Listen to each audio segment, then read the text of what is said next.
From the castles of Sokovia all the way down to the bus's final resting place. Oh, no. We want to hear your nerd shout. And today, we're shouting about S.H.I.E.L.D.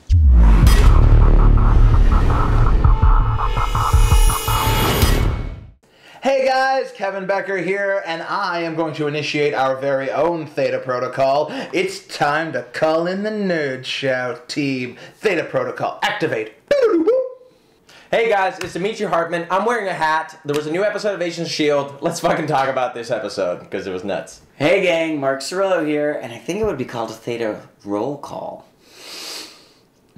Welcome to this episode of nerdSHOUT's Agents of S.H.I.E.L.D. After Show, which is the actual after show for the episode The Dirty Half Dozen, which I thought last episode was called, and I, which is a common thread in my life, was wrong. But last week was the frenemy of... Sorry, this is an emotional night. Was the frenemy of my enemy, and tonight was the Dirty Half Dozen. And I loved this episode because we got the family back together. Team got back together. And we got back Kobe Smulders. Yeah. Albeit for a very brief moment. But my favorite. So we've got the family back together. We've got the original Season 1 team back on the bus, pulling some shenanigans. Their mission was super awesome. Putting them in the field again, for me, was really, really great because it felt, seeing them doing the briefing, getting ready, on the bus, just felt really, really great. Like, it felt right. It was Well, and they hard, handled really what was awkward about it too really well. I thought it was so funny. Yeah, it was incredibly uncomfortable. Big emotional speech. Right? I was like, dude, they're such a dysfunctional family. Maybe that's why it felt right Wasn't to it me. good? But you gotta think back. There were some really good moments. They're all like, but they were all someone fake. tried to kill us. Douchebag. Yeah, you were lying to us the entire time. I still don't regret putting 3 bullets in it. I should have gone for the face. It's a really good reaction, though. So let's talk, since we're talking about it, let's talk about Grant Ward. Yeah. All right, we had Grant Ward. This is the first time he's really worked with the whole team. He's had run-ins with the various members of the team throughout this season, but this is his first time, just him and the rest of them. Outside of a cage. Yeah, outside of... And even then, they all didn't know he was there. And that's, like, they found out later, and Fitz went down and took the air. It was all really cool. But this is the first time that they're all back together. What did you think of Ward being back with the team? I liked it because he's just openly a dick now. Yeah. I think that's where he's honest, is with, he's he's an asshole, and we're fine with it, because he's a much more interesting character that way for me. I But think then you he should gives stay that that whole way. emotional speech right after I was thinking about that, and I was like, how do you know if you believe him or not? It's a lot of what I saw from him, and I posted this on Twitter, makes me really feel like he's a part of the spinoff. That they are pushing him out of the main cast. Yeah. Because he said a line to me that felt so weird. It was like, I made some bad choices, just trying to make amends. And it just, from everything we've seen this season, yes and no. Like, he definitely has been trying to make amends to Skye, but it seems like he's always stood by the choices he made. He's very unapologetic. And he acknowledges that the reason that those choices have been made are not the best reason. Well, he said he's not sorry for dropping Fitz and Simmons, like, in the ocean. He's not sorry for doing everything that he did, or all the agents of S.H.I.E.L.D. that he killed. He's sorry that he broke that family. He's sorry that he broke the dynamic of that team. He didn't say he wasn't sorry for that stuff. He just said nothing was he didn't feel as bad about anything as much as he felt bad about breaking up the team. Which I understand, because we know he comes from a place of no real family. So having had because his family was the devil, and it seems like he pretty much did kill them. Like, I know we all thought we were like, I don't think there's any coming back for him. Which is okay to me, because I'm not a big fan of, like, the rich wards. Yeah, I know. Like, they just work a couple episodes. Bye. See you later. Ooh, I'm a senator or whatever. Bro, Nobody gives a die in a shit, house dude. fire. Oh, oops. Guess I'm Raina. So now he's really a loner. And now he's really alone. And like, it was nice to see him caring about Agent 33, and like that seems to be Ward's MO. Is like he finds these damaged women and he cares for them and tries to help them or fix them, or what is it? I don't know, because I don't believe it. Like, that all seemed very suspicious to me. His caring for Agent 33 at the end, where he was like, no, you take her. I'm like, is it all an act? Has he already manipulated her, and now she's on the inside? Right, and that was something that I mentioned when we were watching the show. That what if, say, fuck it, he actually ended up brainwashing Agent 33 as well. You did say, she's his inside agent. It's all very suspicious. Here's the thing. S.H.I.E.L.D, but like still. Everything he said on the bus, the big like I regret this, felt to me like he was trying too hard. Like he was like, I'm making amends. But that speech at the end when he was talking about 33 was the part for me that actually felt sincere. Everything else I was like, what are you trying to accomplish? Are you just trying to get back in with him? But then when he was talking about the process of the show, trying to be like, is that what he means? Is it what he means? And by the end of the episode, well, and that's where I'm at with it. Was like, I'm like the team. I just don't feel like I can believe anything he says. I think for me, and that's what felt suspicious to me at the end. That emotional stuff that you totally bought. I did.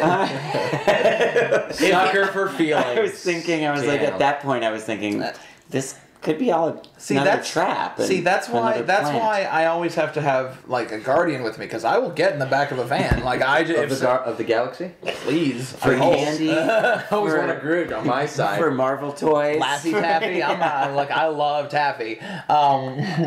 So somehow we went from You're telling them all your weaknesses. Now anybody can abduct you. Nobody wants to. So anyway. Because we're talking about people who don't trust him, let's go ahead and let's talk about Simmons. Yes. Okay, so Simmons took an interesting character turn. Actually, our first nerd shout-out is about Simmons. All right? Mark, why don't you do the first one? Yeah. Yay. Ooh, it's from Shane /Skybear21. So it's at SKYBER21. Nice. What are your thoughts on Simmons' change of character? She's pretty bold now, to say the least. To say the very least. Yes, so Simmons killed Bakshi. That's a thing that happened. I want us to take a moment of silence for Bakshi. But more okay, so we're done. But more so for the ship. It was done. Like, Keyla pretty much said it last episode, and we were kind of feeling it as well, that probably Bakshi's gonna die, and it sucks. Simon Cass, you're a badass, man. Yeah, so absolutely. great. He was such a great character. I'm like, oh, what a waste. And it was so great to see that he was still...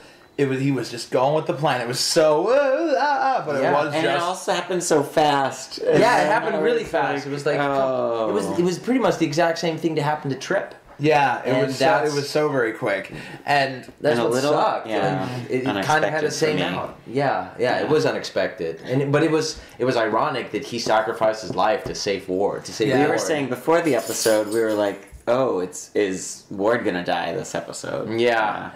It was unlikely. It was unlikely, but like just seeing Simmons with that bomb. Here's her like change in demeanor. Like she was really serious. Yeah, Simmons has shown us tough shit right now. Yeah, and she didn't seem to be bothered at all by the fact that she killed Bakshi. No, she didn't give. No, nor has she told anybody what happened. Yeah. Here's the beauty of Fitzsimmons originally was the pair that gave us the we're not really S.H.I.E.L.D. agents. So they were the eyes that showed us the people who didn't understand this, and now it's gone two ways. They still serve that purpose. Yeah. Fitz has been damaged actually physically and has to come back from it, whereas Simmons has been damaged emotionally. Mm-hmm. So Simmons and Fitz are on the same trajectory. They weren't used to being in the field, now they are. They've both been heavily damaged. Yeah. But Simmons is going about it in a darker way, whereas Fitz is... Very dark way. Fitz is trying to find, I think, the good and the light in everything, whereas Simmons is letting herself get pulled down by it. And I think... Which I feel is harder, like, it's like she's not trying to go back. She's just like, what? This is who I am now, and darkness. I'm stronger now. I think she thinks she just realizes she's stronger. Thinks she's stronger. That doesn't necessarily mean that she is getting stronger. It's one of those things of... There's a lot of doubt for her own members of her team. Like, she's doubting the members of her own team. She's doubting everyone else, like, to the point where she almost risked the mission. Yeah, I mean, she's hit that point. That was what was weird about the whole thing. She was going on this mission with her own mission. Sorry. Yeah. She's gotten to the point that so many people that, go into battle and whatnot come back with is that the world is dark and bleary and there's no fixing it, so why should you try to rise above? Yeah. Whereas Fitz has taken that I'm not going to let this happen to somebody else route. Right. And I think it's a beautiful way to show how these people who go to battle, who go out and do this, can come back and be affected by it. It's really interesting to me. It's a lot more altruistic as well on his part. Yeah, absolutely. It's a healthy way to deal with something terrible happening to you. Simmons is like, I'm you know what? I should make sure. And he didn't start. And he didn't start that way. He was broken when we found him. Yeah. But I think the beautiful thing about it is he's pulled himself out. So now he has gotten to the point where he can help bring Gemma back out. Because they need each other. Yeah. They need each other. Well, let's hope that that's what's going to happen. Or like, because I feel like her path is getting darker and darker. That's going to lead into the finale. Now, if there's going to be a change, I mean, everything's going to lead in the finale. There's 2 episodes left. No, absolutely. But what I'm saying is that I think that this dark path that she's chosen, I think will continue on to the next season. Maybe. I have a feeling. Like, I don't probably. There's 2 episodes left. And it'll be a nice ballsy move for Agents of S.H.I.E.L.D. to do that, to make this character, just like with Ward, we like him being dark. Let's keep Simmons kind of like this and going down this path. So it, enters the season. I keep picturing as we talk about these, like how she went dark and everything is Willow and Buffy. I keep seeing Dark Simmons. Well, I love you. I totally. Oh my. Okay, I think I've mentioned it before, but the Fitz on top of the hill with like the crayons. Like Buffy. Okay, we've talked about our team. Let's talk about an interesting thing that popped up in this episode. We got to see Gonzales and Coulson come head to head, and there was a line that I want to chase down, and it was, "You've got cargo on your ship, and that's on the toolbox, and we don't tell anybody. We've all got our secrets. You've got cargo on your ship. What's on the ship?" What is the cargo? Well, and for next episode, it shows them on the ship when they interact with the Inhumans. So I'm wondering whether the cargo is related to the Inhumans. Yeah, Gonzales he revealed at the end of the episode that the point was to get enhanced people at the base. Right. So I have to wonder if he's the opposite side of the Strucker and List coin on the S.H.I.E.L.D. side of things. Where he's the equivalent of Strucker, essentially, and like experimenting on Inhumans right now. Well, it's that could be really interesting. And I'm thinking, like, what if, because they dropped Daredevil recently, what if we had that introduction of the Black Sky introduced, and a lot of theories out there on the internet are that it's probably an Inhuman. Right. So, crazy theory, what if, and I just caught a moth. Whoa. It's a really big studio we're in right now. It's epic. But what if it is something like that? What if it is another introduction? What if maybe they're related to it, like Asana Robotics and something like that brought in the Black Sky and somehow is connected with finding other people like that, gifted people, Inhumans in the world and experimenting on them. Yeah, I have a theory, and I've talked to a couple people about this, that because it is of its timing, that I wonder if he's got a ship full of Ultron droids. I was just gonna say that. I was like, it's a ship full of robots. Because it's like, I wonder if this idea, it was found when the Ultron program came after the Chitauri, the Battle of New York, and could it have been started before the fall of S.H.I.E.L.D.? I don't think it's going to be other robots. I mean, like, not at least Ultron robots, because I mean, we're going to be interacting with the backlash in the next episode of what happened in Age of Ultron. So I don't think the ship will be taken over, will have been taken over by robots necessarily, or at least like Ultron droids, because they were created by Ultron. Yeah. At a massive scale. Well, they were like made by Tony though.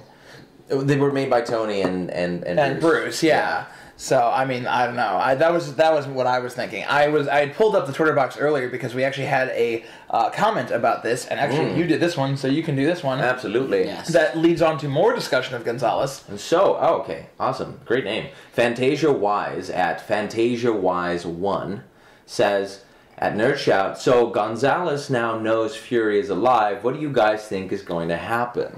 Ooh, yeah. Coulson dropped the Fury bomb. Which, by the way, is a thing that I want to make. Yes, Fury bomb. Hell yeah. Which also means if Fury was still working with Coulson, then that's the real S.H.I.E.L.D.? Yeah, that's true. Is it? Like, that's what I was like a slap in the face. That was what I thought was you guys like think you're the real S.H.I.E.L.D. Like, by the way, the real boss is still around. Yeah. So, we're all fighting over who's going to be the boss, but the boss is actually around doing some crazy stuff. The boss so it just proves like how Nick Fury comes back into the fold for Age of Ultron. But I'm kind of disappointed by that actually, because it feels like he died, sure, but there was nothing leading up to Age of Ultron to show anything more about Nick Fury, or no more talk about Nick Fury, what he was doing, what he was up to. Hopefully they'll catch us up on Age of Ultron. They will, because they're not gonna. They have proven this before. You are not required to watch Agents of S.H.I.E.L.D. to watch the films. So if there was a necessary aspect of it, they would like. There's some great things you will understand in Humans a lot more if you watch Agents of S.H.I.E.L.D., but you should be able to watch the Inhumans without having to watch the rest of it. The films, the TV shows, the Netflix, while they're all connected, be standalone as well. You can watch them on their own. Yeah. So, like, I understand why. And most of the connections are Easter eggs. Yeah. You know, it's like for us. It's not for general public. Well, it is for general public. It's on ABC. I know. Right. I mean, but they're like... The connections, like, they don't have to watch that to watch the movie, because the connections are all basically Easter eggs. Yeah, exactly. So, I mean, I think that Mark raises a really great point of it now nullifies the real S.H.I.E.L.D. argument, because Fury exists. And it's like, well, guess you guys still are in the exact same place you thought you were, command-wise. And I love... Like, the look on Gonzalez's face was like... Oh god, I loved the Maria Hill moment when it was just like, and he let you go on the mission. Can you believe it? He put it to a vote. Really? And they were just like, Fury doesn't vote. Fury just said what happened. Decision. You're halfway through a mission before you even know you're on a mission with that man. Done. So I'm very interested to see. I want to know what you guys think could be in Gonzalez's ship compartment. So let us know using that hashtag nerdSHOUT, and we'll see how many of us are right. Maybe it's robots. Maybe it's maybe it's an Inhuman. Black Sky, right? Maybe. I don't know why I felt like that was database and like something further than just like the database that they. And the robots was just a weird passing. Like it just jumped into my head. I jumped into mine right away when it was but that's that might just be because I want a ship full of robots. Right, like why they would have that ship and where Tony Stark would be and all that. Yeah, well, and that's like, and the robots like still sound like a really great idea, because, and it's something that they were discussing even in interviews, that like Tony Stark builds Ultron because the Avengers was never meant to be like a full-time gig. It's something that you do and then you have to retire at some point because people are gonna die if they keep like fighting like this. So they want to not risk any other Avengers dying. What if that cargo was a replacement for the Avengers? Right. In that case. So yeah. And on a side note, just by the way, Avengers Assemble right now, the animated show, is doing the Age of Ultron story. Oh, are they? Yeah, because I've been watching it at night before I go to bed, and I'm like, this is that story. I was like, is this gonna ruin the movie for me? No. Like, I didn't know the old Age of Ultron. They've done so many Ultron stories, even in the comic books. Yeah, oh my god, he keeps coming back. This guy. All right, so plague. The last topic I want to talk about, I want to start with the Twitter box. Ooh. So let's go ahead and take it to the Twitter box. This one's coming from me. I'm going to read this one. Yes, please. All right, ready? Molly R. Smith at Molly Rebecca 31 says, Theta Protocol equals Avengers? Question mark? It did make it seem like that's what... Yeah, is what Theta Moreno Protocol was ready? saying. Yeah. Yes, time to call in the Avengers. Right, so was that always the case? Yeah. And was it linked with Tony Stark from the very beginning? If they've all been hanging out at Avengers Tower this entire time, Thor's been crashing there apparently for supposedly. a while. So what if that's Theta Protocol? That's what it always was. Like, let's call on them now that S.H.I.E.L.D. is pretty much done. I was having a conversation, and Theta Protocol was mentioned in the mid-season finale when they were going into the Kree city, or the Inhuman city, and he says to the Koenigs, "If I don't come back, initiate Theta Protocol." So is Theta? I feel like Theta Protocol is like a last-ditch, just smash it effort, just like a giant, like call in the Avengers, destroy whatever this is. It's the Avengers Assemble. It's It's how they say it. It's the nuclear Avengers. For Avengers Assemble. Theta Protocol. When they really need them, they call upon them to destroy an alien city. Yeah, which I mean makes sense that then Theta Protocol is powered people. It's just you make sure you know where they all are so that you can hit Theta Protocol and their beepers go off because it's 1994 and they go like, oh, I'm getting it says assemble. Okay, assemble. I should go. Avengers stop. Assemble. Stop. It's not. It's my singing telegram. It's a telegram. It's just Coulson in like a little hat. Smoke signals. My other instinct, except that I think that this is way jumping the gun, was that what if Theta Protocol is, now we're gonna start the sort of keep. What do you call it? Where you keep track of all the powered people. Yeah. Like, what if that's like Theta Protocol? But then it doesn't really tie into when she says, call the Avengers. Unless they're going to start with them and get their feedback on things. Well, look at this. Check this out, though. The Avengers Initiative from the very beginning started off as Nick Fury looking into people with superhuman powers. It wasn't just Tony Stark, Bruce Banner, and the roster that we have right now. It was a much bigger list of people that he was looking into. Some were unstable, some weren't fit for leadership, some weren't ready. So he brought the ones that he felt were right at the time.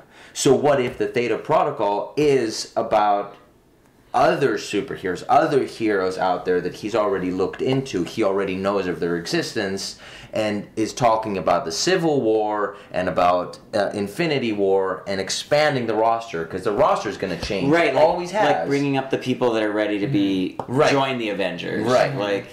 Like Alpha Flight had Beta Flight. Exactly, Alpha Flight. Had Beta Flight, Gamma Flight. And the same way with X-Men, like when the students are ready, they become an X-Men. Exactly. Which, I mean, could lead itself to the spin-off being still Theta Protocol based, and it could be Mockingbird and Hunter are picking up people for Avengers Academy. Like Theta Protocol is let's do a full assemble. Like a recruiting. Right. If that's going to be it. But then again, like it sounds to me like there's going to be more than one spin-off right now. Yeah, we may have a Kamala Khan show. Which is would terrific. Be really, really cool. It's very difficult. I don't know how... She's the new Miss Marvel. She's the new Miss Marvel, but she's actually Inhuman. Her powers are Inhuman, and she turns into Miss Marvel. She's like a shapeshifter, but takes on the abilities. But what I really love about it, not what I really love necessarily, I'm a little confused at the fact that you can't really have her without Captain Marvel, but I would really be interested in a show that starts with Kamala Khan as being Miss Marvel and kind of introduces the whole mantle of Miss Marvel, Captain Marvel. And it would be it would just be so different and cool and just a really great step forward, I think, for Marvel to do that. Absolutely. And I would watch all of it. Absolutely. And I would still be targeted at a younger audience because she is a teenager. Yeah. That's the thing. But she could team up with the Runaways. Yes. Basically, it's the Runaways. I'm gonna get the Runaways into every episode from now on. Yeah, which is sort of like power suggestion. Maybe it'll actually happen. I'm gonna wholeheartedly open it. I'm gonna just say Runaways at different times. But so I'm interested to see what they. Runaways. No shame. I am interested to see. It's gonna be like Tourette's, but for Runaways. So anyway, Coulson this week, Runaways, went ahead. I'm just gonna, when we edit, just cut some close-ups of me saying Runaways. Flash smash cuts of exactly. subliminal messages. But anyway, that was dumb. Cut it out. Not happening. Fix it in post.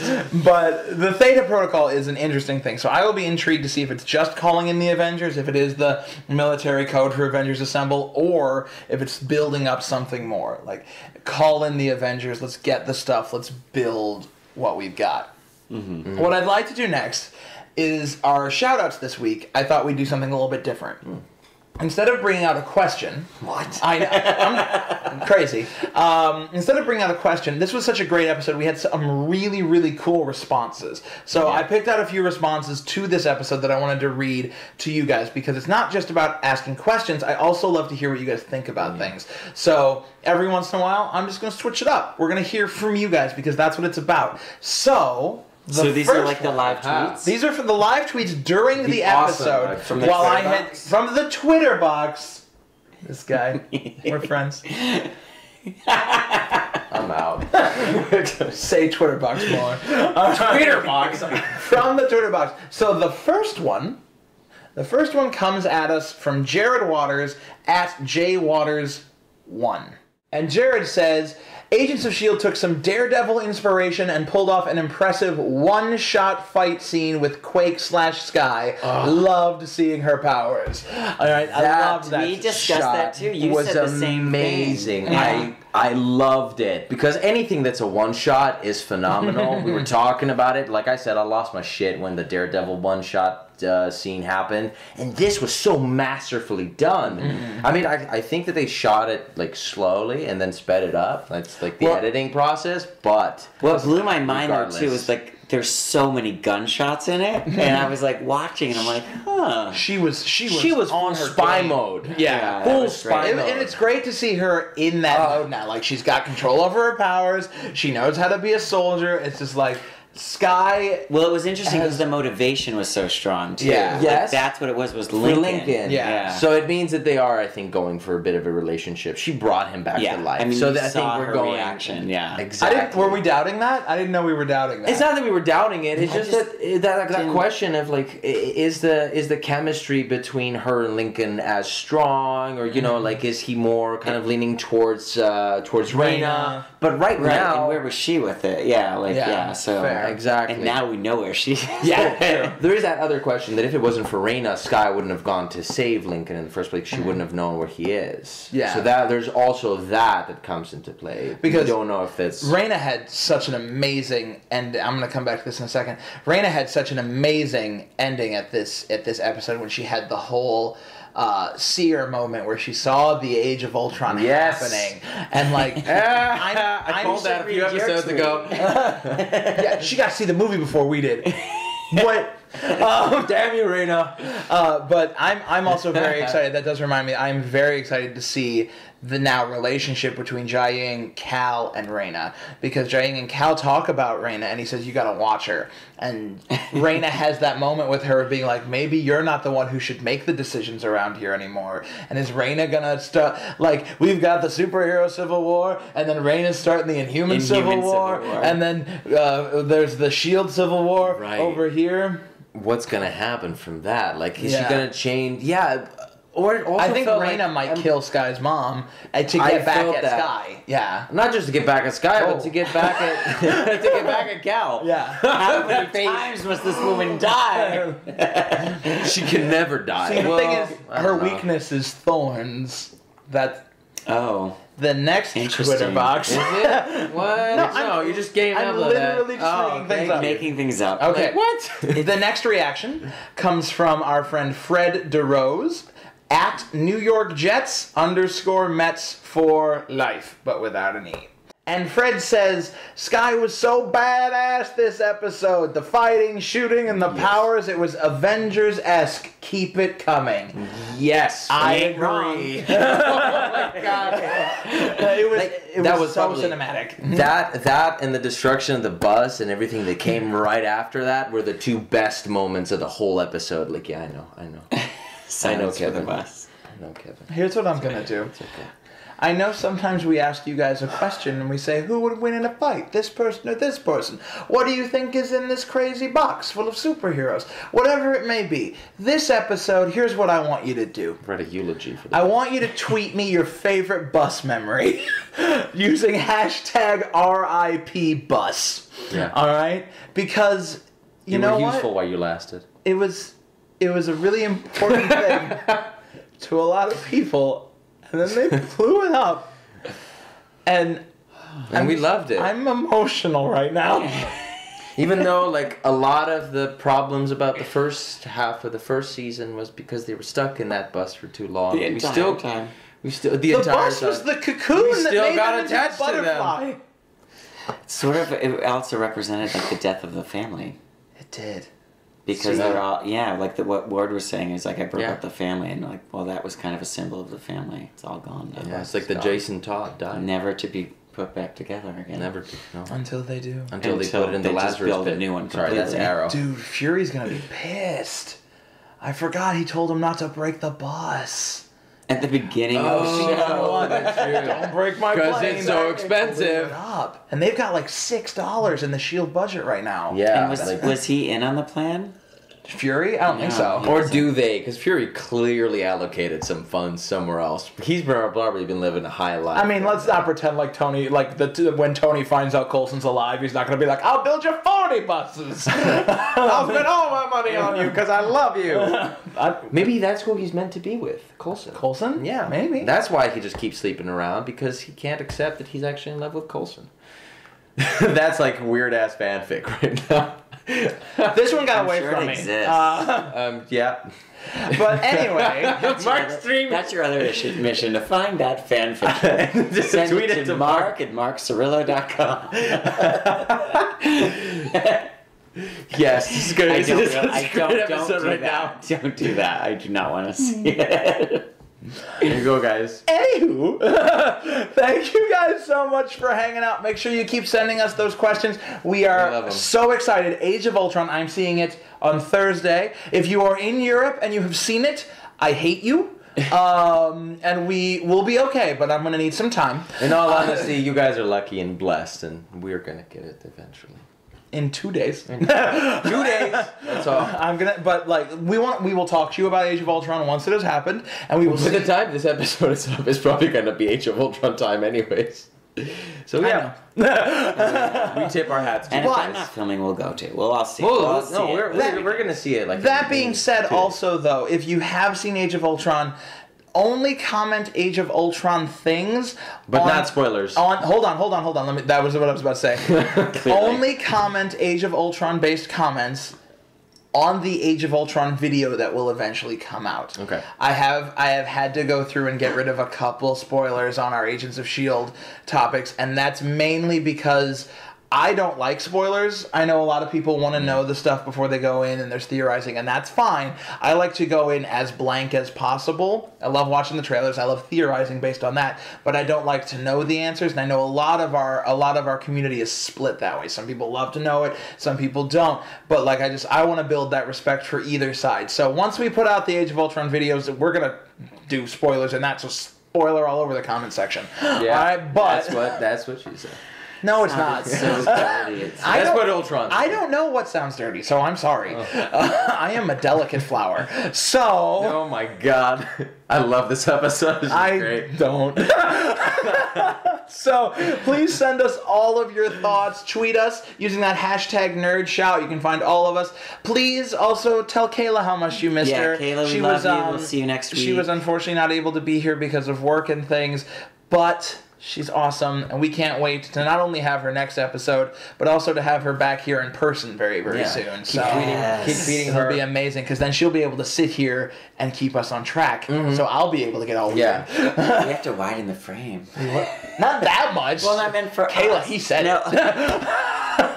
I went for a fourth chair. That's fair. That's fair. And if you enjoyed the conversation, please check out all of our friends. You can check them out. There's Ward's Warriors. There's S.H.I.E.L.D. Radio, at S.H.I.E.L.D. Radio on Twitter or at helicarrierpodcast.com. Check out all of their stuff. While you're here, go ahead, like the video, share the video, comment. The more people who subscribe and comment, the more stuff we get to do. So it's really, really fun, and we can build this community. And let us know what you're going to want to see in the summer. Yeah. There's only a couple weeks left of Agents of S.H.I.E.L.D., so we won't have that. So, and Hannibal got pushed back, so I don't know when I'm doing that. I need to see Hannibal right now. Anyway, we're going to take a break is what we're going to do. We're going to do. So, but then there's Comic-Con. We will, yep, and we're going. So we'll see, we rambled. We'll see you guys very, very soon. And remember, we want to hear your nerd shout. Woo! Good night. Peace out.